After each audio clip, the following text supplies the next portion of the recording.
Hello student, welcome to SBI online classes में आपको स्वागत है। आज हम लोग एक क्वेश्चन लिए हैं। क्वेश्चन है गोलीय दर्पण में सिद्ध करें कि 1/f बराबर 1/v प्लस 1/u।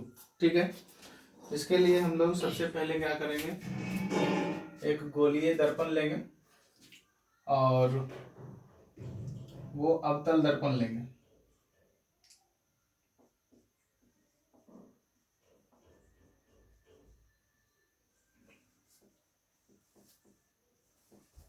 अवतल दर्पण, ठीक है। तो यह अवतल दर्पण देखिए लिए, अवतल दर्पण इसका प्रधान अक्ष हो गया, इसका ध्रुव हो गया, दर्पण का नाम एम डैश,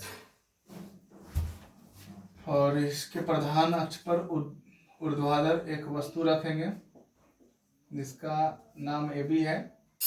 अब इसके प्रतिबिंब को बनाने के लिए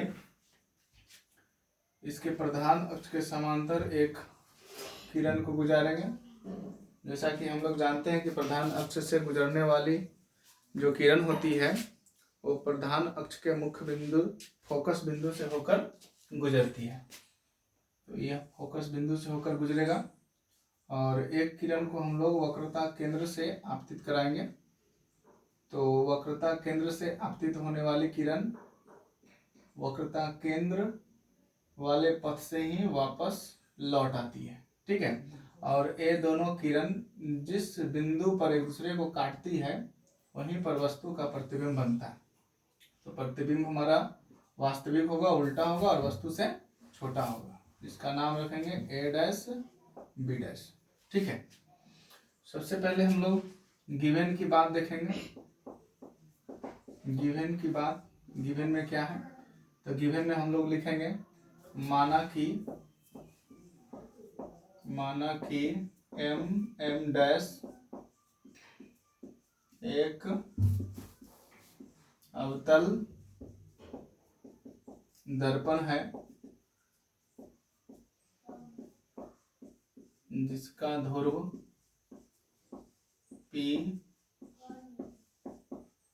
फोकस बिंदु F वक्रता केंद्र C तथा PC मुख्य अक्ष है, ठीक है। साथ ही माना कि फोकस दूरी F वक्रता त्रिज्या 2F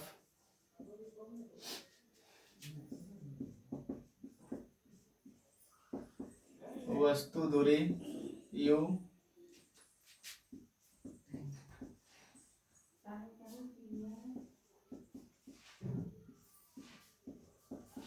प्रतिबिंब दूरी B है। चलिए गिवन हम लोग देख लिए। गिवन में लिखे हम कि माना कि M डैश एक गोलीय दर्पण है और वह एक अवतल दर्पण है, ठीक है। और इसमें हम लोग देखें कि जिसका ध्रुव P है, फोकस बिंदु F है, वक्रता केंद्र C है तथा PC मुख्य अक्ष है। साथ ही माना कि फोकस दूरी F, वक्रता त्रिज्या 2F, वस्तु की दूरी U और प्रतिबिंब की दूरी V है, ठीक है। इस प्रकार से हम लोग देख लें गिवन में। अब हम लोग सिद्ध करना क्या है उसे लिखेंगे। सिद्ध करना है यहाँ प्रूव दैट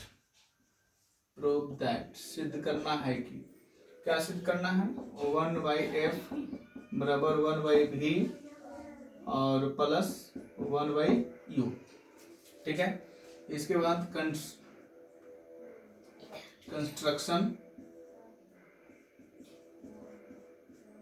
कंस्ट्रक्शन में हम लोग लिखेंगे क्या कि M से एम क्यू लंब पीसी पर डाला, एम से एम क्यू लंब पीसी पर डाला। ठीक है, इतना हो गया। अब हम लोग चलेंगे प्रूफ से।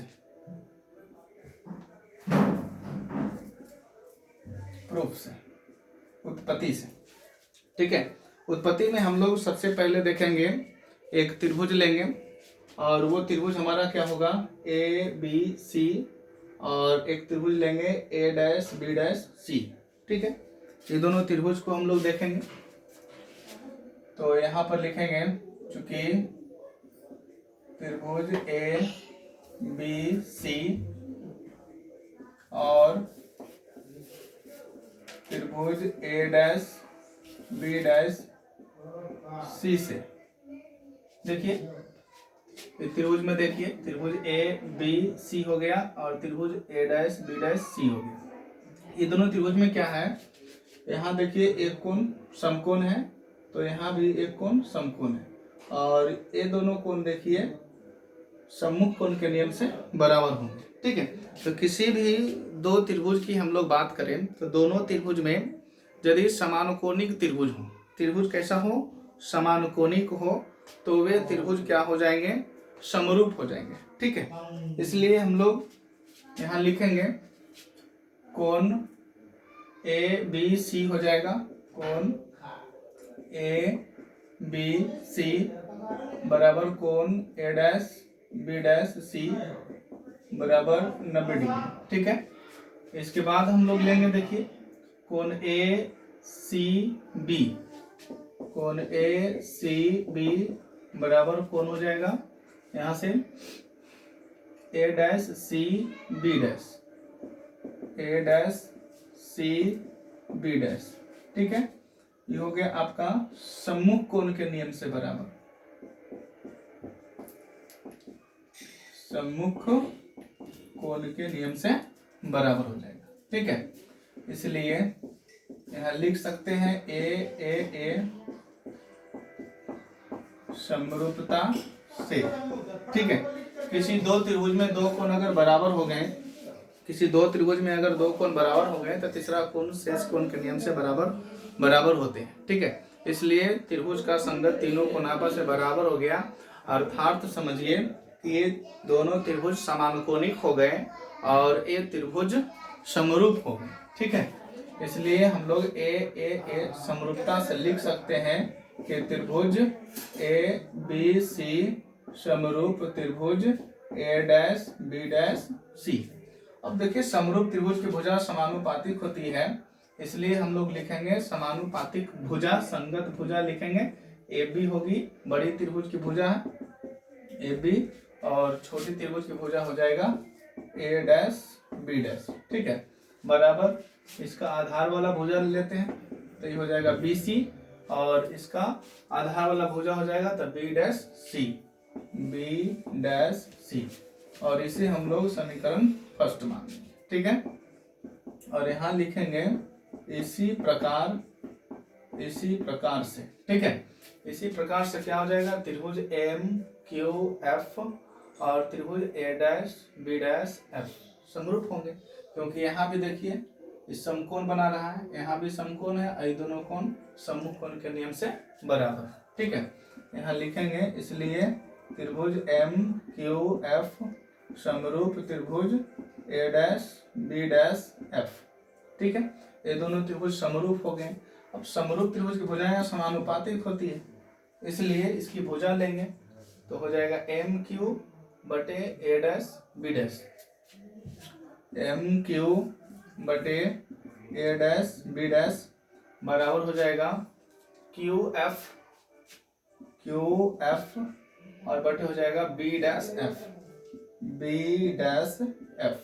ठीक है, अब यहाँ से देखिए, चूंकि हम लोग देख रहे हैं कि A B Q M A, A B Q M A, ये क्या है, एक आयत है। ठीक है, यहाँ लिखेंगे चूंकि A B Q M, A B Q M. ठीक है, एक आयत है, एक आयत है, ठीक है। और आयत में आमने सामने की भुजा बराबर होती है, ठीक है।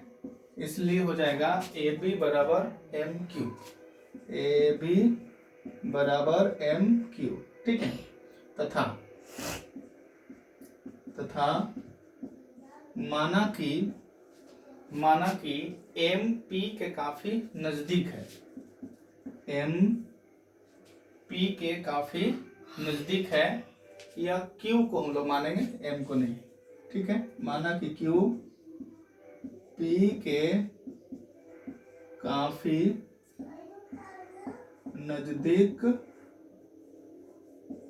नजदीक है, ठीक है। इसलिए अब देखिए, जब Q जो है P के काफी नजदीक हो जाएगा तो हमारा QF जो है PF के बराबर हो जाएगा, इसलिए QF बराबर हो जाएगा PF, ठीक है। अब इसलिए हम लोग यहाँ MQ के जगह पर रख देंगे कितना, AB, और नीचे बटे हो जाएगा A डैश B डैश बराबर QF। तो QF किसके बराबर है, PF के बराबर है, और नीचे हो जाएगा क्या, B डैश F हो जाएगा। इसे मान लेंगे समीकरण 2, ठीक है। इस प्रकार से आगे हम लोग चलेंगे समीकरण 1 और 2 से। तो समीकरण 1 और 2 में देखिए क्या है, ये दोनों आपस में कॉमन मिल गया, यानी ए बी बटे ए डैश बी डैश और ए बी बटे ए डैश बी डैश, ये दोनों कैंसिल हो जाएगा। तब बच जाएगा हमारा बी सी बटे बी डैश सी और पी एफ बटे बी डैश एफ, ठीक है। तो यहाँ हम लोग लिखेंगे समीकरण 1 और 2 से, समीकरण 1 और 2 से, ठीक है। हमें मिल जाएगा समीकरण 1 और 2 से बी सी बटे बी डैश सी बराबर यहाँ से पी एफ बटे मिल जाएगा बी डैश एफ, ठीक है। अब देखिए हम लोग को क्या करना है, अब हम लोग को करना है इसमें क्या कि बी सी बटे बी डैश सी है और पी एफ बटे बी डैश एफ है। तो इस सब को ऐसे वैल्यू में हमें चेंज करना है, ऐसे मान में हमें बदलना है जिसका मान हम लोग पहले से जानते हो, ठीक है। जैसे कि देखिए यहाँ हम माने थे कि फोकस दूरी एफ है, वक्रता त्रिज्या 2f माने हैं, वस्तु की दूरी u माने हैं, प्रतिबिंब की दूरी v माने हैं, ठीक है। तो इस प्रकार से इस रूप में हम उसको बदलेंगे, क्योंकि सिद्ध भी करना है हम लोग को f v और u के रूप में, ठीक है। तो bc को हम लोग क्या लिख सकते हैं, देखिए bc को हम लोग क्या लिखेंगे, bc क्या है यहाँ समझ ले पहले फिगर से, ठीक है। BC यहाँ से लेकर यहाँ तक की दूरी है, ठीक है, B पॉइंट से C पॉइंट तक की दूरी, ठीक है। अब यहाँ देखिए BC हमें निकालने के लिए P से B तक, यानी BP में से हम लोग घटा देंगे CP को, तो हमारा BC आ जाएगा, ठीक है। तब हम लोग लिखेंगे क्या, यहाँ पर BC के स्थान पर लिख देंगे PB या BP और माइनस लिख देंगे क्या, PC, ठीक है। और B डैश C को क्या लिखेंगे, देखिए B डैश C क्या हो गया आपका, B डैश C इस दूरी को, ठीक है। तो PC minus B dash P, ये हो जाएगा आपका PC minus B dash P, ठीक है। इतना हो गया बराबर PF, तो फोकस दूरी जानते ही है, इसको बदलेंगे नहीं, ठीक है। B डैश F क्या है, B डैश F यहाँ से यहाँ तक की दूरी है, ठीक है। तो इसको B डैश P में से घटाएंगे, B डैश P में से घटाएंगे, B डैश P में से, तो ये क्या घटाएंगे, PF घटाएंगे, ठीक है। अब देखिए सबका मान हम लोग रख दिए, ठीक है। अब सबका मान रख दिए, अब सबको हम लोग U भी F के रूप में पुट कर देंगे। BP क्या है, वस्तु की दूरी, ध्रुव से दूरी मापी जाती है, ठीक है। तो ध्रुव से दूरी जब हम लोग मापेंगे तो P से लेकर के B तक की जो दूरी है वो वस्तु की दूरी होगी, और वस्तु की दूरी को हम लोग U माने हैं, तो यहाँ पर U लिख देंगे, ठीक है। अब PC क्या है, वक्रता त्रिज्या है, तो इसको 2f लिख देंगे, ठीक है। PC क्या है, वक्रता त्रिज्या है। B डैश P क्या है, B डैश P क्या है, प्रतिबिंब की दूरी V लिख देंगे, बराबर हो गया यहाँ से PF हो गया आपका फोकस दूरी, तो F लिखेंगे। B डैश P हो गया आपका प्रतिबिंब की दूरी V और PF हो गया फोकस दूरी। ठीक है, अब यहाँ पर हम लोग चिन्ह परिपाटी का प्रयोग करेंगे। ठीक है, अब यहाँ हम लोग लिख देंगे क्या, चिन्ह परिपाटी, चिन्ह परिपाटी से। ठीक है, चिन्ह परिपाटी से देखिए, चिन्ह परिपाटी से क्या होगा, ध्रुव से बाएं तरफ की सभी दूरी ऋणात्मक और ध्रुव से दाएं तरफ की सभी दूरी धनात्मक। ठीक है, तो इस दिशा में सब कुछ इसका इधर ही है, वस्तु भी इधर ही है, प्रतिबिंब भी इधर ही है, फोकस दूरी, वक्रता, त्रिज्या, सारा कुछ इधर है, तो सारा कुछ क्या होगा, निगेटिव होगा। ठीक है, इसलिए u का मान जो है, u का मान क्या होगा, -u, यहाँ माइनस रखेंगे तो माइनस माइनस प्लस हो जाएगा 2f, और नीचे यहाँ -2f हो गया, यहाँ माइनस भी है तो माइनस माइनस क्या हो गया, प्लस हो गया, बराबर यहाँ से -f और बटे में ये माइनस भी, और ये माइनस माइनस क्या हो जाएगा, प्लस हो जाएगा। ठीक है, अब हम लोग इसको क्रॉस मल्टीप्लीकेशन कर देंगे, तिरछा तिरछी गुना कर देंगे। ठीक है, तो जब तिरछा तिरछी गुना कीजिएगा तो u से v में करेंगे तो माइनस माइनस क्या होगा, प्लस u v। ठीक है, और u से हम लोग गुना कर देंगे f में तो प्लस माइनस माइनस हो जाएगा u f। ठीक है, और 2f से गुना करेंगे इसमें तो प्लस माइनस माइनस होगा 2f भी होगा। ठीक है, इस प्लस से प्लस में गुना करेंगे तो प्लस प्लस प्लस हो जाएगा, और लिखेंगे इसको 2f स्क्वायर। ठीक है, और बराबर में क्या आ जाएगा हम लोग का, बराबर -f से गुना करेंगे -2f में तो माइनस माइनस प्लस हो जाएगा और 2f स्क्वायर हो जाएगा। ठीक है, -f से v में गुना कर देंगे तो प्लस माइनस माइनस होगा, f भी हो जाएगा। ठीक है, अब देखो बराबर के दोनों तरफ में 2f स्क्वायर दोनों सेम मिल गया, ये दोनों आपस में कट जाएगा। ठीक है, बच क्या हम लोग को, बच गया u भी माइनस uf बच गया, और -2f भी बच गया, और एक इस तरफ बच गया f भी, माइनस में इस तरफ लेके आएंगे तो क्या होगा, प्लस में हो जाएगा, f भी इधर क्या बचेगा, कुछ नहीं तो 0 बचेगा। ठीक है, अब देखिए